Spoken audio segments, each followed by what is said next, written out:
우리 인간은 누구나 인생의 전환점을 맞이하게 되지요. 여기 앉아 계신 여러분들도 마찬가지일 것입니다. 어렸을 적 평범한 삶을 살다가 어느 순간 특별한 계기를 통해서 오늘의 삶까지 오게 된 것이죠. 성경에도 그러한 인물들이 참 많이 있습니다. 먼저 아브라함을 보십시오. 아브라함은 갈대아 우르에서 남들과 똑같이 평범한 삶을 살았습니다. 그런데 어느 날 하나님께서 아브라함에게 나타나셔서 고향과 친척과 아버지의 집을 떠나라고 말씀을 하십니다. 이에 아브라함은 하나님의 말씀을 듣고 그 말씀대로 순종해서 떠났지요. 그렇다면 이것이 왜 아브라함에게 있어서 인생의 전환점이 되었을까요? 아브라함이 살던 갈대아 우르는 우상 숭배가 성행하던 곳이었습니다. 심지어 아브라함의 아버지 데라는 우상을 만들어 팔아 생계를 이어가던 사람이었습니다. 그렇다면 당연히 그의 아들 아브라함도 계속해서 갈대아 우르에서 살았었다면 우상에서 벗어날 수 없는 삶의 굴레 속에 살아가게 되었을 것입니다. 그런데 어느 날 갑자기 하나님께서 부르시고 떠나라고 하시니 그 말씀을 듣고 떠나게 된 것이죠.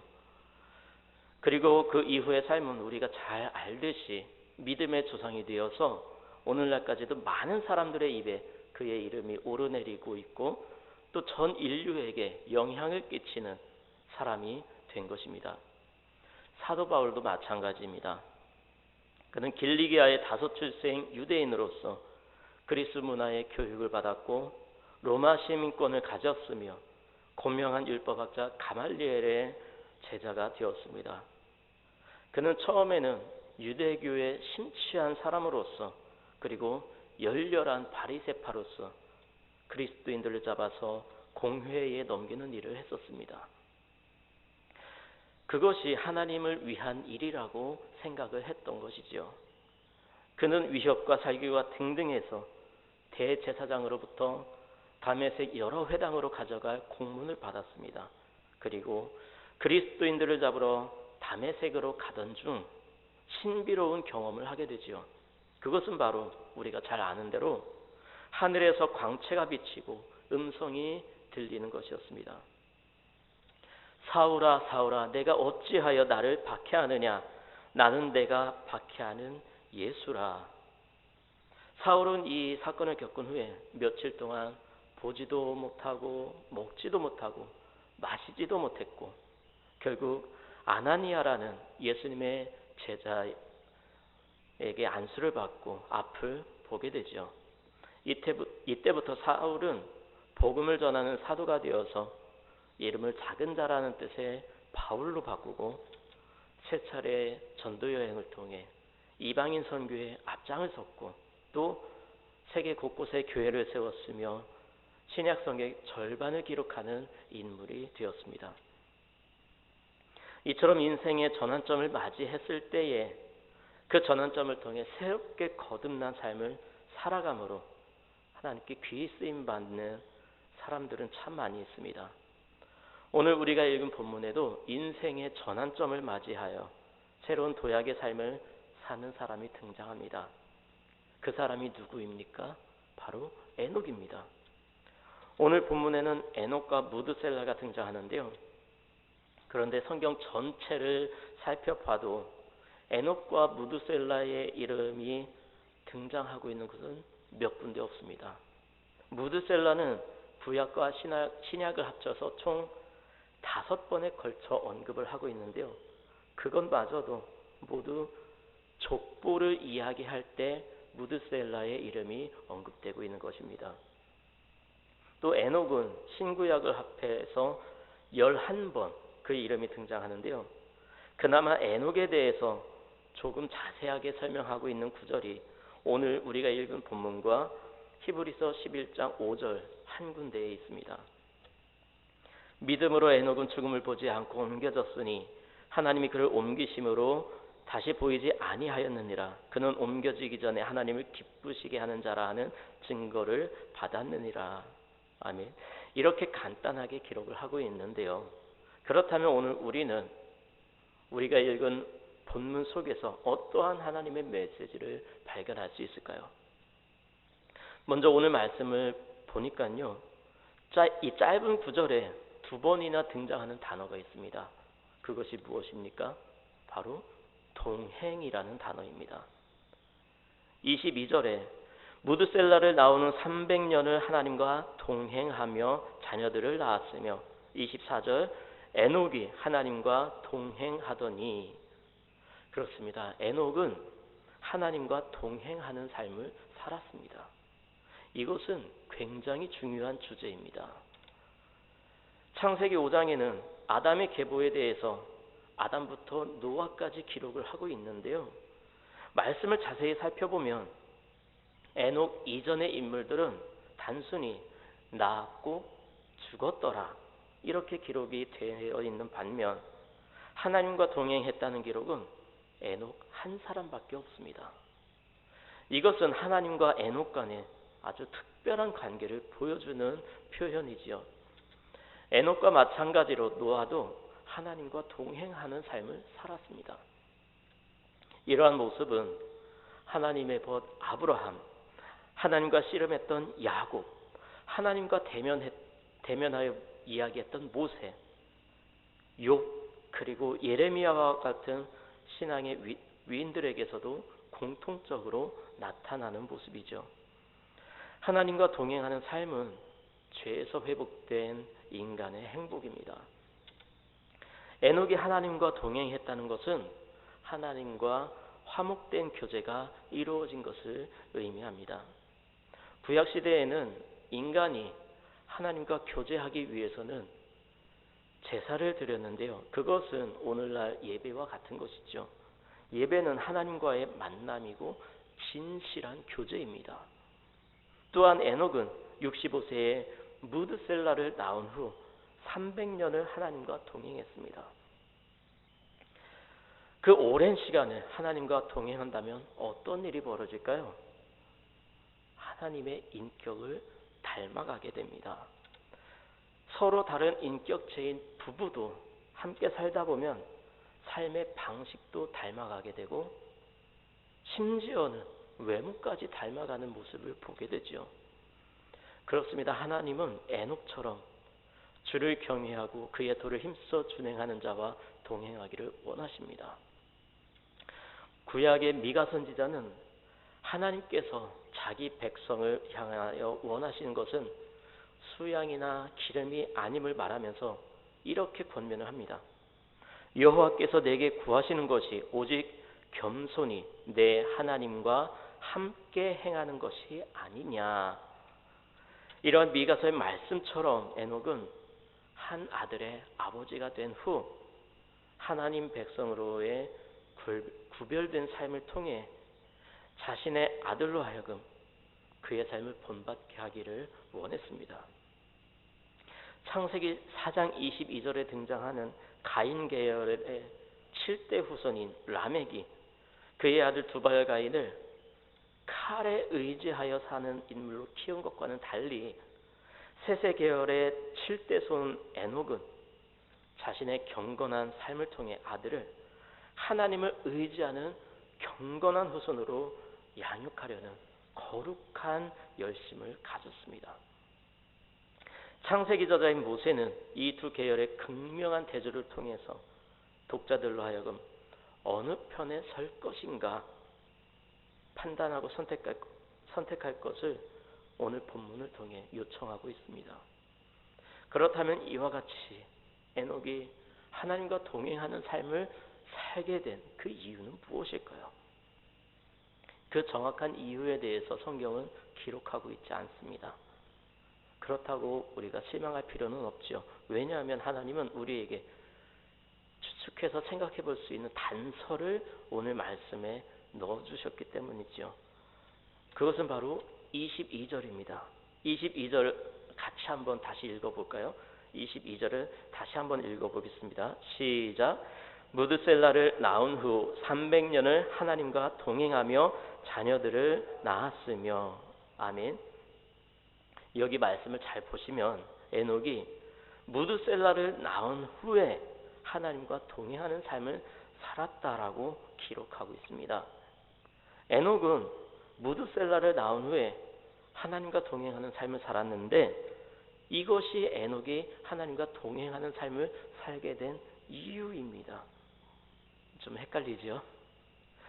에녹이 무드셀라를 낳은 후에 하나님과 동행하는 삶을 살게 되었는데 그렇게 무드셀라를 낳은 자체가 하나님과 동행하는 삶을 살게 된 계기가 되었다는 것입니다. 여기에 우리는 질문 한 가지를 던질 수가 있는데요.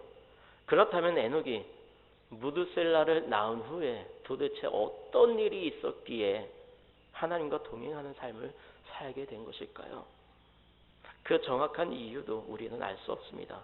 그런데 한 가지 우리는 무드셀라의 이름에 주목할 필요가 있습니다. 먼저 무드셀라라는 이름의 뜻을 살펴보면 성인 남자를 가리키는 히브리어 마트와 병기 또는 칼을 뜻하는 쉘라호가 결합된 단어의 이름입니다. 그러므로 무드셀라라는 이름은 병기의 사람 혹은 창의 사람이라는 뜻을 가지고 있습니다. 이것이 무슨 뜻일까요? 쉽게 말하면 파수꾼이라는 것입니다. 파수꾼. 고대 시대에는 마을 입구에 막루가 있었는데요. 이 막루는 적들의 침입을 감시하기 위해 세워 놓은 것입니다. 그래서 적들이 쳐들어오면 파수꾼이 먼저 발견을 하고 창을 던져서 적들을 제압하고 또 마을 사람들에게 적들의 침입을 알린 것이죠. 그러므로 이 막루를 지키는 사람이 죽거나 막루가 무너지면 그 마을은 전쟁에서 패배하는 것과 마찬가지였습니다. 그런데 이 막루를 지키는 사람을 무드셀라라고 하는데요. 에녹이 아들을 낳고 그 아들의 이름을 무드셀라라고 지은 특별한 사연이 있었다는 것이죠. 아마도 에녹은 무드셀라를 낳고 하나님과 특별한 만남을 가졌거나 혹은 하나님의 계시를 받았을 것입니다. 그리고 하나님은 에녹에게 그 아들이 죽으면 세상을 심판하실 것이라는 계획을 말씀하셨을 것입니다. 그래서 에녹은 이 아들이 죽는 날 세상에 하나님의 심판이 임하게 될 것이라는 생각을 끊임없이 하게 된 것이지요. 그래서 에녹은 그의 아들 무드셀라를 낳은 후부터 하나님과 동행하는 삶을 살게 된 것입니다. 이는 무드셀라라는 이름에서 알 수 있듯이 바로 세상의 종말이 올 것이라는 신정을 가지고 살았기 때문에 에녹은 300년 동안 쉼 없이 하나님과 동행할 수 있었던 것입니다. 그리고 실제로 무드셀라가 죽은 해에 노아의 홍수가 일어났죠. 표를 한번 보여주시겠습니까? 예, 앞에 표 잘 보이시나요? 표를 보시면 무드셀라가 187세에 라멕을 낳았죠. 그리고 라멕이 182세에 노아를 낳았습니다. 여기서 무드셀라가 라멕을 낳았을 때 나이가 라멕을 낳았을 때 나이에 라멕이 노아를 낳았을 때 나이를 합하면 노아가 태어났을 때의 무드셀라의 나이가 나오죠. 그래서 계산을 하면 187 더하기 182 하면 369세가 됩니다. 여기에다가 창세기 7장 11절에 보면 노아가 600세 되던 해에 홍수가 난 것으로 기록을 하고 있습니다. 그러므로 노아가 태어났을 때에 무드셀라의 나이인 369에 600을 더하면 969가 됩니다. 즉 무드셀라가 969세를 향수하고 죽었으니 노아의 홍수가 발생하게 된 것이죠. 무드셀라의 이름의 예언대로 무드셀라가 죽자마자 세상에 홍수가 난 것입니다. 그렇습니다. 어떤 면에서 무드셀라는 그 당시 그 시대를 지키는 파수꾼이었습니다. 그래서 그가 살아있을 동안에는 세상에 심판이 임하지 않았던 것이죠. 하나님께서 기다리신 것입니다. 이처럼 세상에 끝이 있다는 사실을 에녹이 알게 되었기에 에녹은 무드셀라를 낳은 후에 하나님과 동행하는 삶을 살게 된 것입니다. 오늘 이 시대를 살아가는 우리들도 마찬가지입니다. 끝이 있음을 민감하게 느끼고 살 때에 우리의 삶에 변화가 찾아옵니다. 우리의 생명, 우리의 건강, 우리의 기업은 오늘이라도 당장 끝날 수가 있습니다. 이러한 사실이 하나님을 기쁘시게 하는 삶, 하나님과 동행하는 삶, 경건의 삶을 살아가게 만드는 것이죠. 하나님은 나의 기도함을 인해, 여기 앉아 계신 여러분의 기도를 인해 우리의 가정을 지키시고 교회를 지키시고 나라와 민족을 지키실 것입니다. 그러므로 오늘 이 시대에 무드셀라가 되어서 기도의 파수꾼이 되어서 가정을 위해, 교회를 위해, 나라와 민족을 위해 기도하는 저와 여러분의 삶이 되시기 바랍니다. 여러분, 여기서 우리가 거룩한 상상력을 살려볼 필요가 있는데요. 그것이 무엇이냐면 하나님은 에녹에게 아들을 낳게 하시고 무드셀라라는 이름을 짓게 하셨죠. 그 이후에 하나님은 그냥 가만히 앉아 계셨을까요? 아마도 하나님은 에녹을 통해 그 시대를 사는 사람들에게 무드셀라가 죽으면 심판이 임할 것이라는 그 이름을 가지고 끊임없이 심판에 대해 경고의 메시지를 날렸을 것입니다.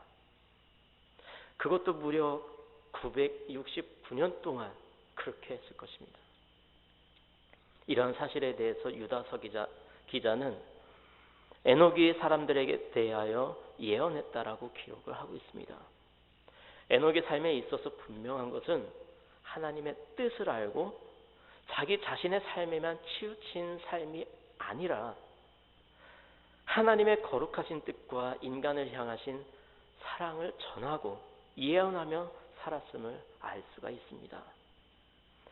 그래서 노아는 동시대에 살았던 자신의 할아버지인 무드셀라의 이름을 보면서 어릴 적부터 하나님의 심판을 생각하다가 수백 년 동안 방주를 지으면서 본격적으로 종말을 기다리는 사람이 되었을 것입니다. 여기서 한 가지 우리가 또 깊이 생각해 볼 문제가 있는데요. 인류 역사상 가장 오래 살았던 사람이 무드셀라였는데요. 이처럼 무드셀라가 가장 오래 살게 된 이유가 무엇일까요? 그것은 하나님께서 계속해서 사람들이 하나님께 돌아오기를 간절히 바라며 기다리신 시간인 것입니다. 그만큼 하나님께서 세상을 향한 심판을 늦추신 것이죠. 세상 심판과 종말의 예언은 무드셀라의 탄생을 통해 예고되었고 무드셀라의 죽음을 통해 성취되었으니 969년 동안 예고의 시간을 가진 후에 성취된 것입니다. 긴 시간이었죠. 1000년 가까이 되는 시간이었습니다. 아마도 노아 시대의 많은 사람들은 지난 수백 년 동안 무드셀라라는 이름의 뜻에서 말한 그 심판이 없자 괜찮지 않겠느냐고 하면서 제각각 자신의 마음대로 살았을 것입니다. 그러나 무드셀라가 죽자 노아의 홍수가 일어났고 세상은 심판을 받았다고 성경은 기록하고 있습니다. 이 사건을 통해 우리는 한 사람이라도 더 돌이키라고 무드셀라의 생명을 연장시키시고 또 연장시키시면서까지 기다리신 하나님의 안타까운 마음을 엿볼 수 있어야 합니다. 그러나 애석하게도 당시에 에녹과 노아 가족들 정도만이 하나님의 심판을 심각하게 생각을 했고 종말의 심판을 대비하는 삶을 살았습니다. 이러한 세상을 향한 하나님의 심판 예고를 에녹이 들었기에 에녹은 아들을 낳고 그 이름을 무드셀라라고 지었으며 무드셀라를 낳은 후 계속해서 하나님과 동행하는 삶을 살았던 것입니다. 그의 삶이 하나님 보시기에 얼마나 신실한 삶이었는지 얼마나 의로운 삶이었는지 하나님 그가 세상에서 죽기 전에 이미 데려가셨다고 기록을 하고 있습니다. 이것이 어떻게 일어날 수 있는 일일까요? 정말 그런 일이 있었을까요? 만일 이처럼 죽지 않고 하나님께 들림받았다는 기록이 에녹에게만 나타나 있다면 믿지 못할 수 있을 것입니다. 그러나 성경에는 죽음을 보지 않고 하나님께 들림받은 사람에 대한 이야기가 또 있죠. 그것이 누구입니까? 바로 엘리야 선지자입니다. 엘리야 선지자 또한 하나님의 말씀대로 신실하게 사역을 감당했던 선지자였습니다. 그렇습니다. 성경에는 에녹처럼 죽지 않고 승천한 사람의 이야기를 기록함으로써 에녹과 엘리야가 승천한 사실이 신화가 아니라 실제 일어난 사건이라는 것을 우리에게 보여주고 있는 것이죠. 예수님께서 다시 오신다고 하신 후에 너무 세월이 오래 지났다고 생각하는 사람이 있습니다. 무려 2000년이나 지나고 있습니다. 지난 2000년 동안 예수님께서 재림하신다고 했는데 아직 안 오셨으니 과연 어떻게 다시 오시겠느냐고 말들을 하지요. 또한 세상 사람들은 예수님의 재림에 대해 거짓말이라고 주장을 하기도 합니다.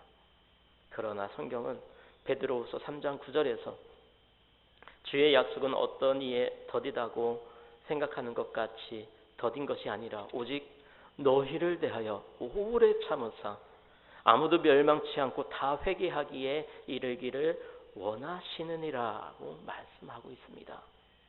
우리에게 한 사람이라도 더 구원의 기회를 주시기 위해 예수님께서 아직 오시지 않고 기다리고 계신다는 것입니다. 무드셀라가 죽지 않고 가장 길게 최장수할 수 있었던 것은 세상을 향한 하나님의 인자와 긍휼하심 때문이었습니다. 마찬가지로 오늘도 예수님께서 아직 오시지 않고 종말과 같은 이때에 아직도 참고 기다리고 계신 것은 오늘날 우리의 가족, 이웃들 가운데에 구원받아야 될 사람들이 많이 있기 때문이죠. 믿음은 바라는 것들의 실상이요 보지 못하는 것들의 증거입니다. 그러므로 우리는 에녹과 노아와 같은 믿음으로 보이지 않는 것들을 기다리며 살아야 합니다. 현세가 전부이냐 물질에 취해서 살아서는 안 되겠습니다.